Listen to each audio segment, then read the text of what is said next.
Hello and welcome to the FDT-TV podcast. My name is Ian and this week I'm here alone. The reason for that, Mike is on holiday. He will be back very, very soon. So we're going to do a quick recap of what's happened in this week's football, give some opinions and then call it a day. So only a short little bumper episode for you today. So last week, if you remember correctly, we were praising the consistency of referees giving red cards to dangerous challenges. Curtis Jones went over the ball, got a red card. This week, that praise I'm rescinding it. It was awful. Bruno Guimaraes for Newcastle should have been sent off. Kovacic should have been sent off once, possible, and definitely twice for 2 yellows. First one probably should have been a red, and there was another one I cannot think of the life of me who is in. But again, it was a shit time for referees in the Premier League, and it pains me to say I'd like to come on every week and really push the agenda of I'm enjoying football, I'm enjoying watching it, the skill, the goals, the excitement. What it turns into, it starts off like that. I enjoy the game, I enjoy the competitiveness, I enjoy the camaraderie, the battles that go on, and what it turns into is, the officials have made it about them. The officials have mucked up. Some of you probably would have seen Paul Merson having a go at Mike Dean. He lost his top, fairly calmly lost his top. But Mike Dean essentially said, well, this was in relation to the offside rule where it should have been stopped because they knew it was wrong. He said, well, I know the laws. I know the laws. So you say what you like to me. It doesn't really matter. And Paul Merson blew his top, saying, well, but it should have been stopped. It should have been stopped. You knew it was wrong. You didn't stop it. The problem I have with Mike Dean's approach to that is, why I know the laws, you don't, is he's openly admitted that he didn't correct things to protect his friends. So he's match fixed. He said he's done that. He's allowed to give that opinion on it. And say that that's okay. If someone who's match fixed previously and admitted to it is then saying, well, I know the laws, not disagreeing with me, probably does know the laws a lot better than everyone else, but he shouldn't be in that position. He should have been removed from that position, and so should the referees who keep getting it wrong, the VAR and the VAR assistants who keep getting it wrong. And this is going to be a downward spiral. I think I've said it over and over again, but I think the Premier League will be embroiled in a match-fixing scandal in the next 2 years. It will come out. It will be the biggest thing in football. It will be worth millions. People will be going after different things for relegation funds and this money lost and that money lost. People will lose their jobs, their livelihoods. And it will end up being a bit of a witch hunt in the end. I can't say for definite because these things will be tried to be kept under wraps as much as possible, but I can't see anything else other than that coming out. I mean, the VAR are getting it wrong when it's released. They're knowingly getting it wrong. The answer is, sorry, never mind. There has been something about Jurgen Klopp saying about the Tottenham game being replayed because Arsenal got a game replayed once upon a time. If we'll go back like that, Gabriel Bonhor and TalkSport brought up a good thing. Vidic should have been sent off in a League Cup final, and therefore Aston Villa probably would have won. How many games do you go and replay in the course of history? You just can't do it. It's one of those, you have to live with that result. But unfortunately, the people in charge, in my opinion, some of which are on the take, and it's just going to keep ruining football and excitement and the joy that it used to bring. This sounds extreme. Is the only way to change it to boycott the Premier League in its entirety? Let's all start watching Ligue 1 or the Bundesliga or the SPL, sorry, or even go down to the Championship. Just boycott it completely. Don't watch it. Don't turn up. And maybe that will spur change, because when money stops coming in, that seems to be the only thing that changes things. On a more positive note, we did see a seemingly unbeatable Manchester City lose for the second time in the Premier League on the trot. It all kicked off afterwards, but Arsenal did triumph in that game, leaving the North London teams to be first and second in the Premier League. Do I think they'll maintain it? I think Arsenal, they maintained a good second place for a long time last year. I think Mike will probably correct me and say they was first for like 3/3 of the league or whatever it was, three quarters of the league. I don't think they're going to have enough to win it. I've got to be honest. I do think Liverpool, Man City, and dare I say it, I think Big Ange is going to push Spurs right to the wire this time. I did say it before pre-season. I like him, and it puts me in a difficult position because I don't like Spurs. But what he's doing with them, he's doing a good job, and he's done what he does at other clubs. He gets rid of the big names, as in Harry Kane's gone, and produces wonders. There was a lot more to it because obviously there's extra competitions that they're all playing in. Chelsea finally started scoring. Everton scored a few as well at Goodison. Manchester United are the ones that I don't know. I think they're going to be the big boys that fall behind this year. I think Chelsea, with their injury list, I think it's 11 players at the moment. And a lot of them would be automatic first team players. Reece James, Chilwell and Cuckoo, like the Fofana, they're all players who would slot into that team quite easily, improve that team. But that inertia's starting to go now. They scored 3 against Burnley, who have played some half decent football, but look like they're struggling. The quality's not there, and I think they may get relegated again this year. But I hope they stick with Vincent Kompany because you can see there is a work ethic, there is a philosophy there. It's a big jump to change from what they were to what they are. Luton, the same. They're doing quite well, I think. 1 win, 1 draw. But you can see there's an ideology there. You can see there's a way they want to play. Is a step up too far, most probably. But then they're 17th at the moment. I mean, they're doing well. The teams that I think are definitely going down, Bournemouth and Sheffield United, I just can't see. I can't see anything from either of those that goes, you know what, they're going to pull out a result here. Sheffield United are woeful. Higginbottom is still there. There's been rumours about him leaving for the last 2 or 3 weeks, but he's still there. The guy in charge of Bournemouth was Gary O'Neill, who's at Wolves, who are doing okay. They're not pulling up trees, but they're doing okay. I don't see what Bournemouth have got in them to keep them up. They were close last year to going down.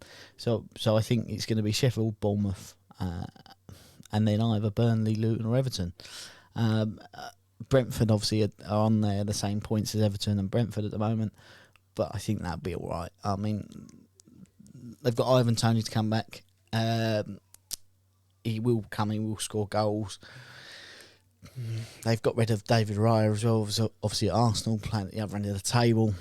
So it is a difficult transitional time for them as well. Will they get rid of Ivan Toney, big money, pump some money into the squad? Don't know, but I think Thomas Frank will keep them up. I've got no qualms about that.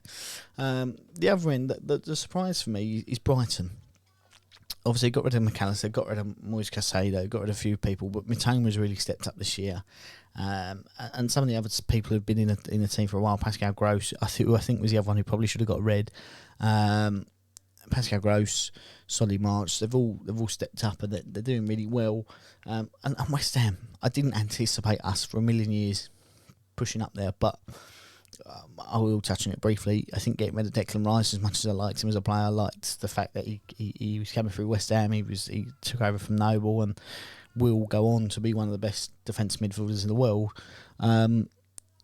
Selling him has put Souček in a better position. It's put a number of the other players in a better position. We're playing as a team rather than as a team around one individual. So we've invested well in James Ward-Prowse, who's doing phenomenally. Alvarez is a hard tackler. As I said, Souček's doing well. Paqueta's coming into his own. Kudus is... He's going to be a baller. I mean, if we can keep hold of him, phenomenal. Jared Bowen signed a long-term deal. We're putting things in the right direction. As much as I still struggle because we're come out of games with 30% possession. It is what it is. We're getting more points than we're not, so you can't really complain. The other gripe that I have this week is Gareth Southgate. And I mentioned James Ward-Prowse there. I think he's got an assist or a goal in every game that he's played this season. He's not in the England squad. Now, I'm not saying because he plays for West Ham he should be in the England squad, which is what some people think is the case. But he's called up Calvin Phillips, who's still not playing. He's called up Jordan Henderson, who's playing in a Farmers League. He's called up Harry Maguire, who's shit and not starting regularly. and the games he has played in Manchester United have lost. He's called up Pickford, who has done good for England. I can't deny that, but he's not playing well for Everton. He's called up Ramsdale, who's not playing for Arsenal anymore. And it's one of those, as I said before, I think as the English squad, you need to give some loyalty. Okay, I'm going to pick you in this squad, but actually if you're not playing next time round, unfortunately I can't pick you. You're not playing.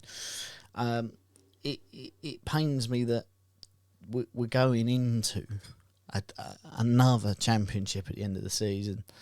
And we know that Jordan Henderson's going to be there. We know that Harry Maguire's going to be there. We know that Calvin Phillips is going to be there.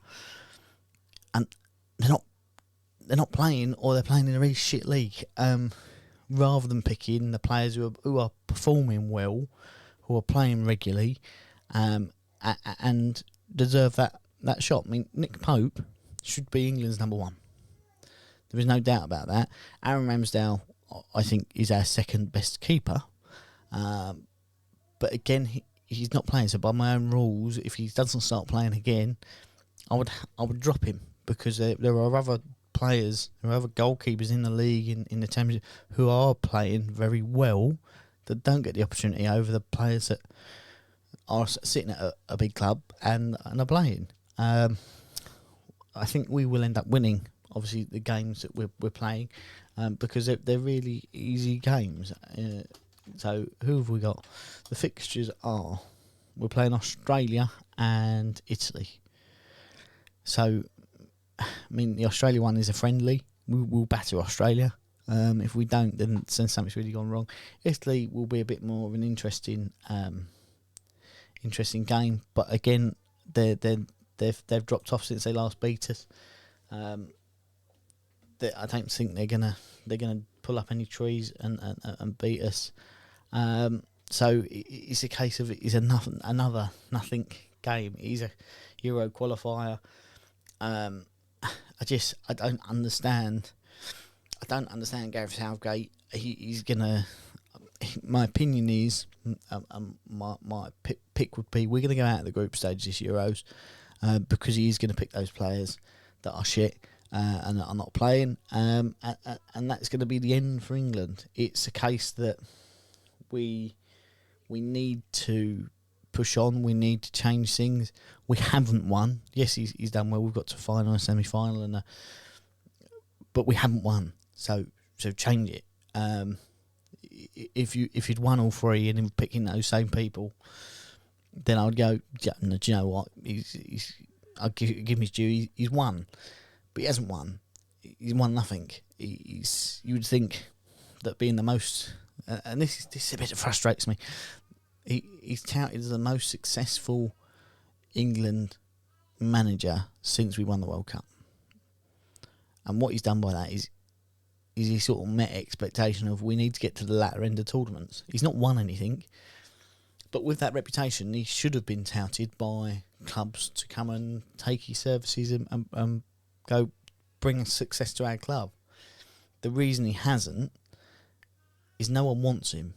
And there's it's not a price thing. It's a case that his man management is poor, his team selection is poor, his tactical knowledge is poor. It's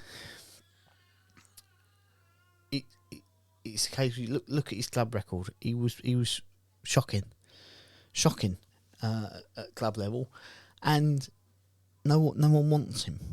So why do we want him as England manager? We're never going to win anything. We're going to get knocked out. He's going to leave when we should have done, right, okay, I've taken as far as we can go. It's time to hand over the reins. I want to pursue a different achievement. And I think everyone would have gone, yep, thank you, Gareth. And he would have remembered fondly of, it was much better when Gareth was here. Unfortunately, he's going to ruin all that. And I've got to be honest, I don't really care. I think good. I don't want him to be remembered fondly because he's gone back on everything he said when he first came in as England manager. So yeah, that's the opinions of this week. I can't remember what the predictions were. I think I think this is a bye week for predictions. But we say West Ham playing Aston Villa, difficult game. Arsenal playing Chelsea again, difficult game. That inertia's starting to go. And the big one, Liverpool-Everton. Who's going to win that? Who knows? But what I will implore you to do is go over to the YouTube channel, FDT-TV. Look for the Big Gold Cup. Press subscribe. It really helps us out. And thank you for listening. My name's been Ian. Check us out on Twitter and everywhere else. Get involved in the conversation. And until next week,